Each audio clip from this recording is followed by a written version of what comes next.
You don't just get over pain, you learn to live around it. And if you're still hurting, that doesn't mean that you're not healing. Healing takes time, and it's usually a lot slower and messier than you'd like it to be. It's about making peace with what happened, not forgetting it, and not pretending it didn't hurt. Because moving forward means learning how to get unstuck. So today, I'm talking about what healing really looks like and creating a life that isn't defined by whatever hurt you. So let's talk about healing. Healing isn't a one-size-fits-all process. Sometimes it looks like just making progress, but other times it looks like surviving the day without falling apart. And that doesn't mean you're doing it wrong. It just means you're human. Because the problem is that we've been sold this idea that healing is some sort of neat, tidy, linear journey that we go on that has a clear start and finish. But in real life, it doesn't work like that. Real healing is full of ups and downs, false starts, relapses, and quiet progress that nobody else gets to see. And when you're in the thick of it, it can be really hard to know if you're even getting anywhere, especially if you're putting pressure on yourself to hurry up and be over it. This episode of the Let's Talk About Mental Health podcast is about untangling those expectations. To get there, I'm going to walk you through what healing actually looks and feels like, how to recognize the signs of progress, even if they're not obvious, and how to stop judging yourself for not being further along. We'll also talk about the difference between moving on and moving forward, because one of those keeps you stuck and the other sets you free. So, if you're tired of feeling like you're falling behind in your healing, you're in the right place. And if you're new here, I'm Jeremy Godwin, and this show is your weekly dose of better mental health. I share simple and straightforward ways to improve your mental well-being that you can put into practice immediately. So let's start by talking about, what does healing mean?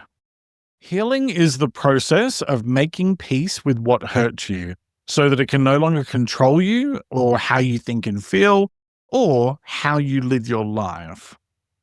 It's about being able to look forward instead of back, and to take action that helps you to grow, bit by bit, step by step.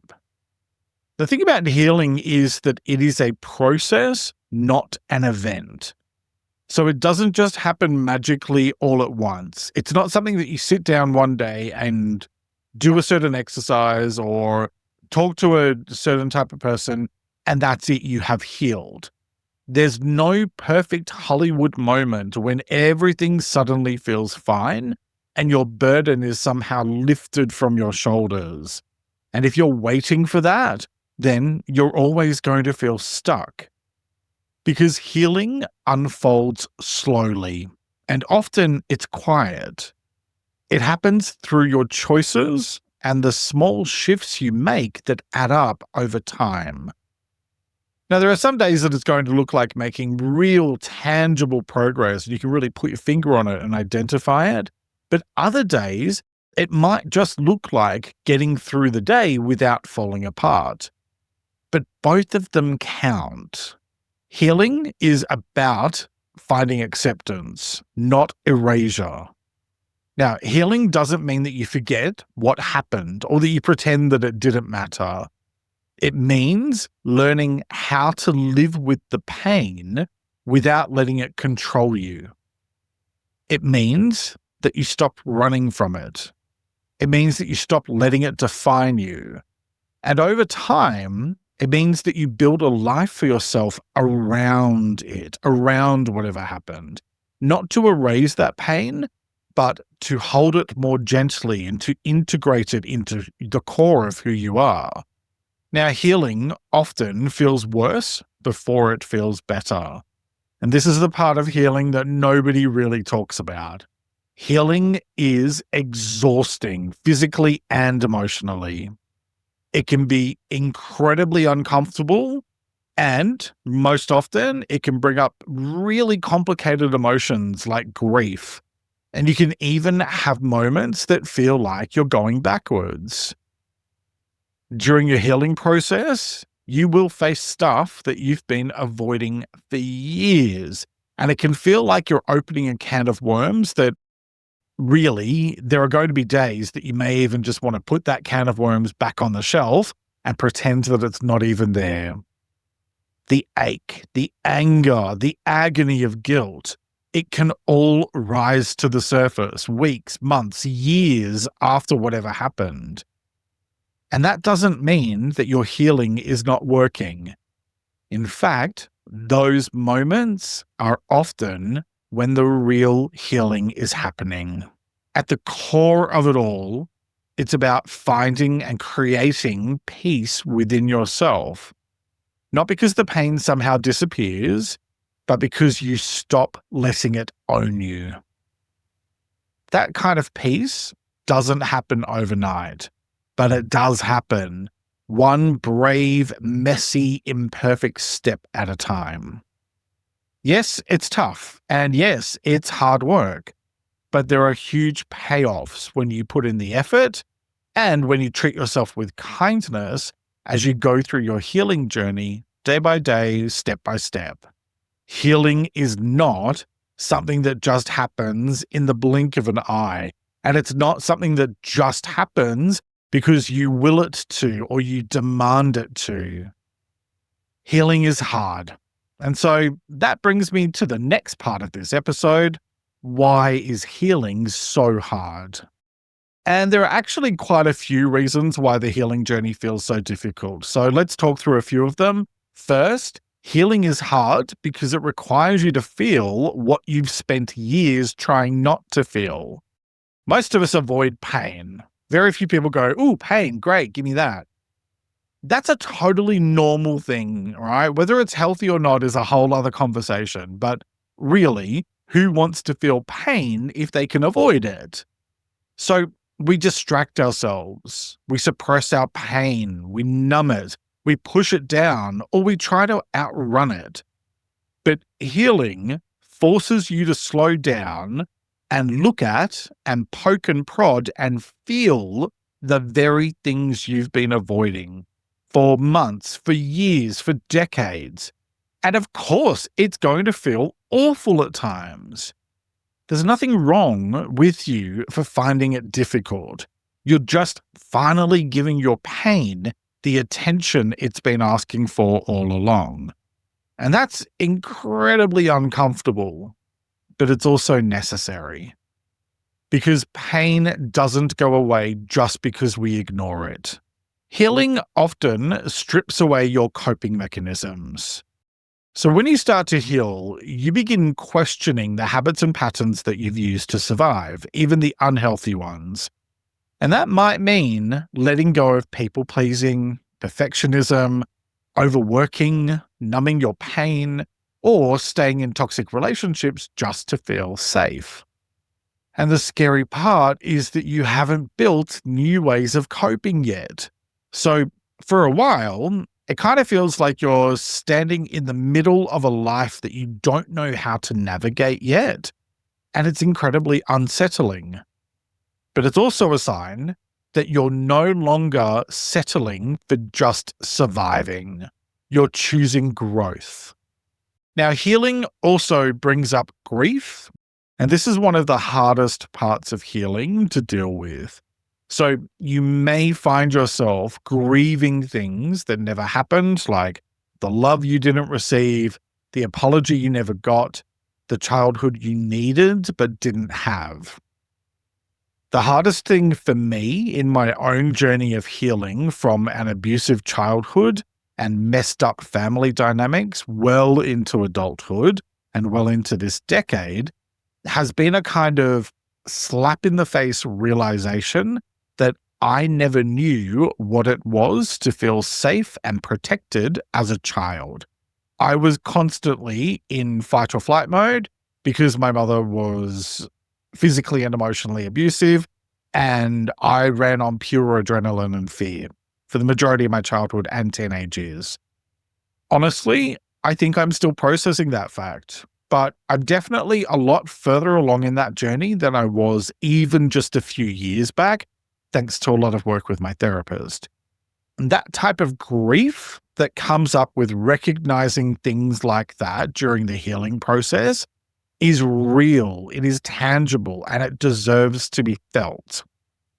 You don't have to minimize it or rush through it or excuse it or explain it away, and nor should you, because grieving unmet needs is part of healing your wounds. Healing can also feel like you're losing your identity. When pain or trauma has been part of your story for a long time, it becomes part of how you see yourself. Letting go of that pain or loosening its grip on you can feel incredibly disorienting at first and terrifying at worst.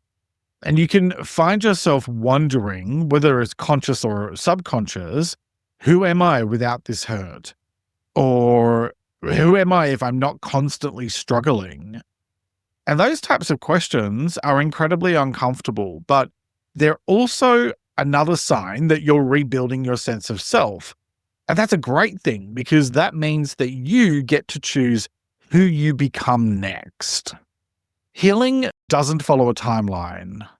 So it's not like you can say, okay, cool, I'll give this 3 months and then I'll be fine, because real healing doesn't work like that. Some days you're going to feel strong and hopeful, and other days you'll feel like you're back at square one.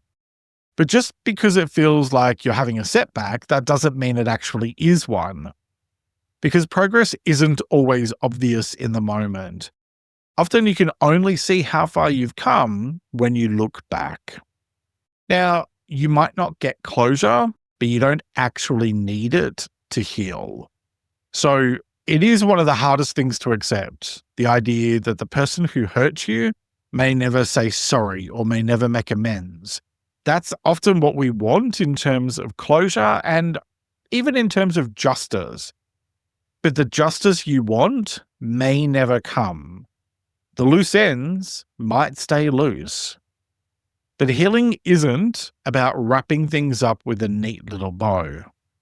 It's about accepting that the past happened and choosing to stop giving it control over your future. Because what you think will bring you closure will just raise more questions. Being really personal now, for me, I realized a long time ago that even if my mother were to somehow apologize for physically and emotionally abusing me and terrorizing me, and if my father somehow came back to life and apologized for completely abandoning me, none of that would ever actually answer the question that I really used to want to have answered. Why? How the hell could you do that to a child? Because there isn't an answer, at least not one that's going to be acceptable. You know what I mean?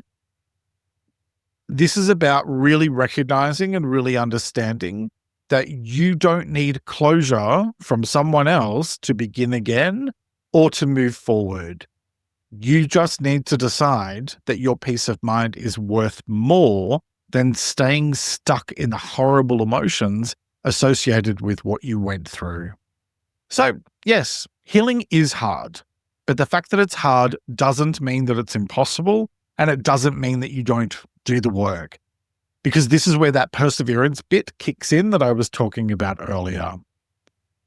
So the question now is, how do you actually keep going when it feels so tough? Well, that's exactly what I'm going to walk you through next, right after this quick break. And welcome back. So we've talked about why healing is so difficult, and now it's time to talk about how to actually work through it in a way that feels doable and supportive, especially when you're still carrying pain or doubt. So let's talk about how to heal and move forward. You know that old saying, time heals all wounds? That's quite possibly the single most unhealthy statement I have ever heard in my entire life. Talk about avoiding things that need to be dealt with. The truth is, healing doesn't just happen because time passes. It happens because you do the work and because you make space for it. And the way you do that is through small and intentional actions that support your well-being and that help you to move forward bit by bit. So in this part of the episode, I'm going to walk you through a bunch of practical ways to support your healing journey based around 4 themes: mindset shifts, emotional self-awareness, practical habits, and consciously moving forward. Let's start with tips around mindset shifts for healing, and I'm beginning here because healing starts in your mind, and more specifically, how you choose to think about your healing, because that shapes the way you experience it. First, let go of your healing timeline. Healing doesn't follow a set schedule, and the sooner you stop comparing your journey to someone else's or to some made-up standard, the more peace you'll find. You're not late, you're not behind, and you haven't failed just because you're still working through things.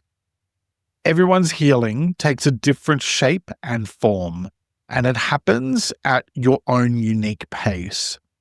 Focus on where you are now, not where you think you should be. Next, reframe healing as progress, not restoration. Healing isn't about becoming flawless or never struggling again, and it's definitely not about having to restore yourself to some former version of yourself. It's about learning how to navigate your life with more awareness, kindness, and strength. And it's about working out who you are now, not who you once were, as well as who you're becoming or who you want to become. When I finally started recovering from the worst of my depression and anxiety, I tried to go back to the corporate sector that I'd worked in prior to my breakdown, only it didn't fit anymore. Although, honestly, I'm not actually convinced that it ever did, which was a big part of what contributed to my breakdown in the first place. I had to figure out who I was now and who I wanted to be, instead of trying to force myself to just slot back into a life that didn't actually work for me anymore. So, instead of beating yourself up for not having things all figured out or not being able to just go back to who you once were, start noticing the moments where you handled something differently or where you bounced back from things a little faster. Those are your wins, and the progress you make, no matter how small, is going to help you figure out where you're headed.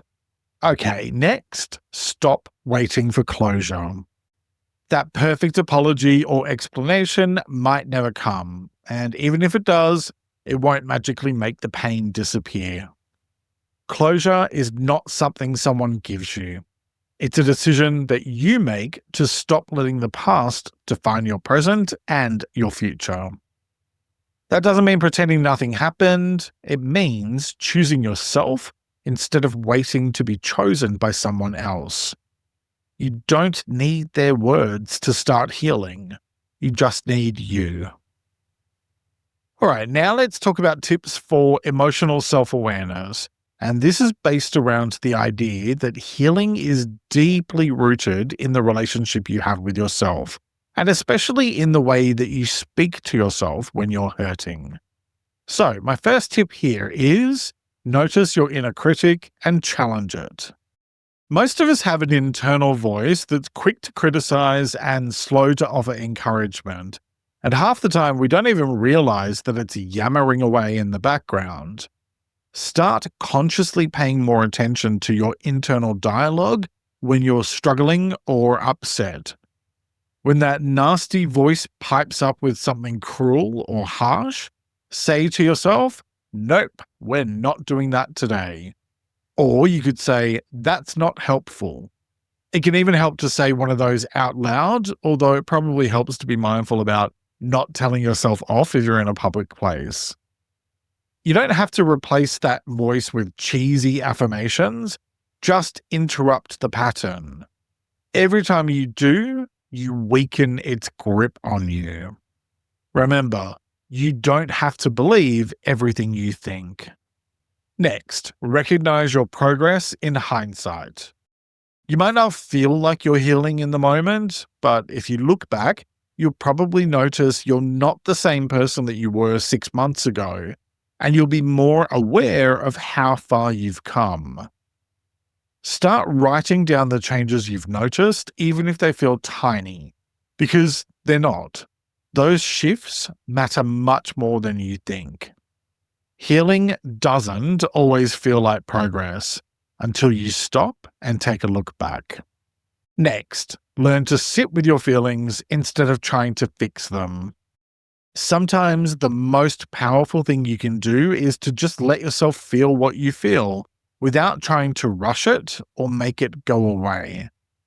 That sadness, anger, or grief is part of your healing, and you need to feel it to heal it. Let it move through you instead of fighting it. If that feels uncomfortable or unsafe, work with a counselor or therapist who can guide you and support you. All right, now let's talk about tips for practical habits that will support your healing bit by bit, day by day. You'll find that small and consistent actions can really help to create space for your healing to grow, especially when life feels chaotic. First, make space for stillness.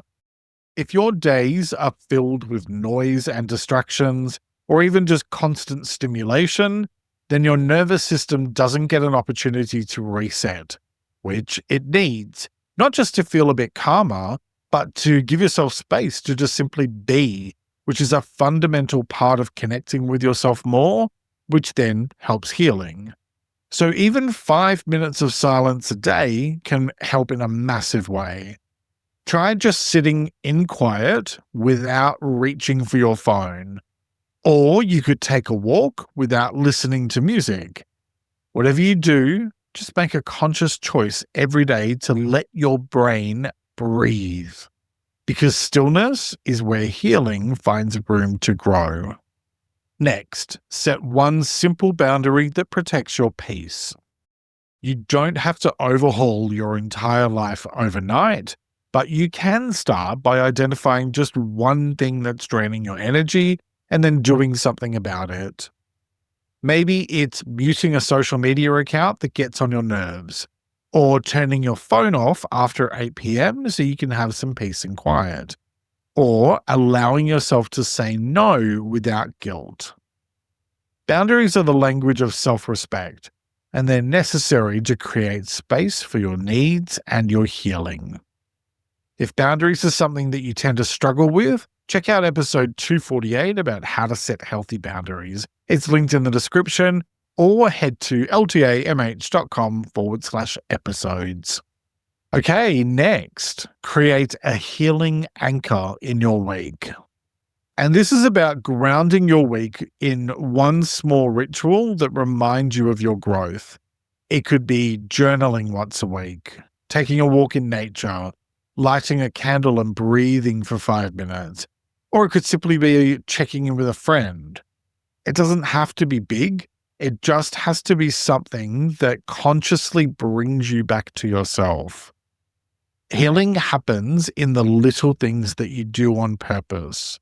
So make space to consistently do little things for yourself on purpose. All right, now let's talk about tips for consciously moving forward. And this is all about choosing to be intentional with how you create a life for yourself that respects what you've been through, but which isn't weighed down by your experiences. First, stop trying to move on and focus on moving forward. Healing isn't about letting go of everything and just getting over it. It's about learning how to stop letting your past run the show. Moving on is about pretending that it didn't matter or it didn't hurt you. It's very much the get over it and move on energy. Whereas moving forward is about making peace with what happened and acknowledging its impact on you and choosing to live your life beyond it. Moving forward is a much healthier approach because it means carrying your experiences with you rather than pretending that they never existed. It's a shift from surviving to truly living. And it's a real choice that you make to honor your past without being reduced or controlled by it. Now, if letting go and moving forward is something you struggle with, then I'm going to be talking about that in a couple of weeks' time. So make sure you subscribe or follow so that you don't miss out. And while you're at it, if this episode is helpful for you, please give it a like and leave a review or a comment. It really does help my show because it makes the almighty algorithm happy and it lets it know that other people may find it helpful. So thank you. Okay, so my next tip is focus on who you're becoming, not who you were. Healing gives you the chance to redefine who you are and who you want to be. And that starts by asking yourself, who am I becoming through all of this? And who do I want to be next? Don't focus on the past because you're heading in the opposite direction. And you have the opportunity now to start shaping your future into whatever you want it to be. Remember, you're not going backwards, you're becoming more of yourself. Next, keep showing up, especially when it's hard. Healing is often boring, repetitive, exhausting, and frustrating, but the only way through it is through it. There aren't any shortcuts. It's simply a case of doing the work bit by bit and persevering. So, keep showing up, keep doing the work, keep working on your healing and your growth, even when it feels like nothing's changing, especially then, because consistency is what turns healing into true transformation. Here's the thing. Healing isn't about getting back to who you used to be. It's about becoming who you're meant to be now. Real healing isn't about somehow fixing yourself. It's about reclaiming your peace and writing the next part of your story on your own terms. Because when it comes to healing, what it all boils down to is this. You don't heal by forgetting what happened. You heal by choosing to move forward anyway. Now, what are you going to do with what you've learned today? Ask yourself, what's one small thing you can start doing this week to support your healing, even if you still feel stuck? Because your healing doesn't have to be perfect, it just has to begin. The choice is yours, as it is with all things related to your well-being. So, what choice will you make today? Each week I like to finish up by sharing a quote about the week's topic, and I encourage you to take a few moments to really reflect on it and consider what it means to you. This week's quote is by Tori Amos, and it is, "Healing takes courage, and we all have courage, even if we have to dig a little to find it." Let me repeat that. Healing takes courage, and we all have courage, even if we have to dig a little to find it. All right, that's nearly it for this week. Sign up for my weekly newsletter at ltamh.com and support me on Patreon for early access to ad-free extended episodes. They're both linked in the description. Thank you very much for joining me today. Look after yourself and make a conscious effort to share positivity and kindness out into the world, because you get back what you put out. Take care and talk to you next time. You'll also find my episode about peace of mind helpful. It's linked in the description. Next week, I'll be talking about making peace with the past. Follow or subscribe to never miss an episode, and have a great week. Let's Talk About Mental Health is an independent program. Discover more at ltamh.com.